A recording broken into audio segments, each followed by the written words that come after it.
Hello students,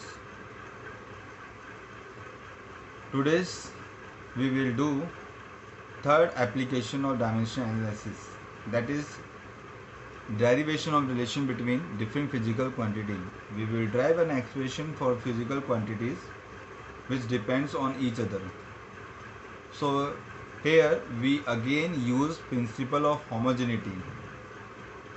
I explain this application by using an example given in NCERT book. ये example है NCERT exercise का. इसमें बोला गया है consider a simple pendulum having a bob attached to a string that oscillates under the action of the force of gravity. Suppose that the period of oscillation of the simple pendulum depends on first mass of the bob, second length of the pendulum, and third acceleration due to gravity g at the place. Derive the expression for its time period using method of dimension. ये NCERT का example है. इसमें बोला गया है कि एक simple pendulum है having bob attach to a string that oscillate under the action of the force, यानी जो ऑक्सीलेट कर रही है to and fro force of gravity, यानी ग्रेविटी के प्रेजेंस में. ये माना जाता है कि उसका जो पीरियड है ऑक्सीलेशन का वो डिपेंड करता है उस बॉब के मास पर, लेंथ पर उसके, और लेंथ यानी पेंडुलम की लेंथ पर, और एक्सेलेरेशन ड्यू टू ग्रेविटी पर. हमें ड्राइव करना है यहाँ पर एक्सप्रेशन. सो यहाँ पर ये क्वेश्चन है, मैंने शॉर्ट में लिखा है, आप एनसीईआरटी बुक से इसे देख सकते हो और मैंने अभी पहले भी बता दिया. अब हम जान लेते हैं पेंडुलम होता क्या है. पेंडुलम एक सिस्टम है जिसमें एक हैवी स्फेरिकल बॉडी कनेक्टेड होती है एक स्ट्रिंग के थ्रू, और इस स्ट्रिंग के थ्रू ये ऑक्सीलेट करता है यहाँ से लेकर यहाँ तक. इस तरह से ये इसकी लेंथ होती है यहाँ से लेकर यहाँ तक, और let us suppose m be the mass. Gravity नीचे की तरफ लग रही है जिसकी प्रेजेंस में ये ऑक्सीलेट कर रहा है. तो सबसे पहले हमें अज्यूम करना है लेट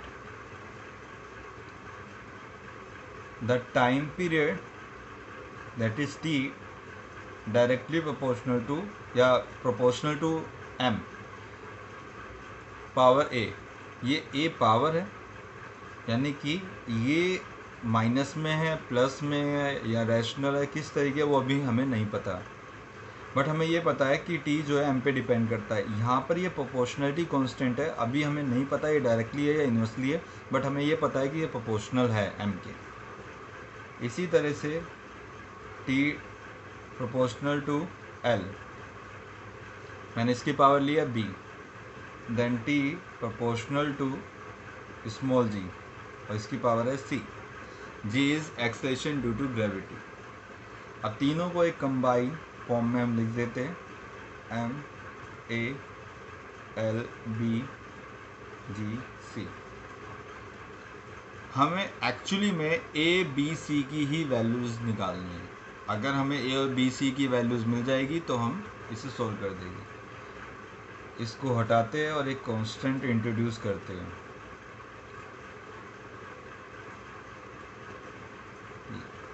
अब हम यूज़ करते हैं principle of homogeneity of dimension, that is the dimension of left hand side should be equal to the dimension of right hand side. अब लेफ्ट हैंड साइड के जो डायमेंशन है हमें पता है मास 0 में, एल 0 है, सिर्फ टी एग्जिस्ट करता है क्योंकि टाइम पीरियड है तो टी एग्जिस्ट करेगा. के हमारा एनी प्रोपोर्शनैलिटी कांस्टेंट है और ये डायमेंशन लेस है. यहाँ पर इसका कोई भी डायमेंशन नहीं होगा. अगर इसका डायमेंशन होगा तो ये इक्वेशन ही चेंज हो जाएगी और हम इसको ड्राइव नहीं कर पाएंगे. तो यहाँ पर ये क्या है, एक dimensionless constant. M mass, l length, and g l t minus two acceleration due to gravity. एक इक्वेशन में इसको चेंज कर देते हैं तो ये हो जाएगा M A L B plus C और टी हो जाएगा माइनस टू सी. ओके.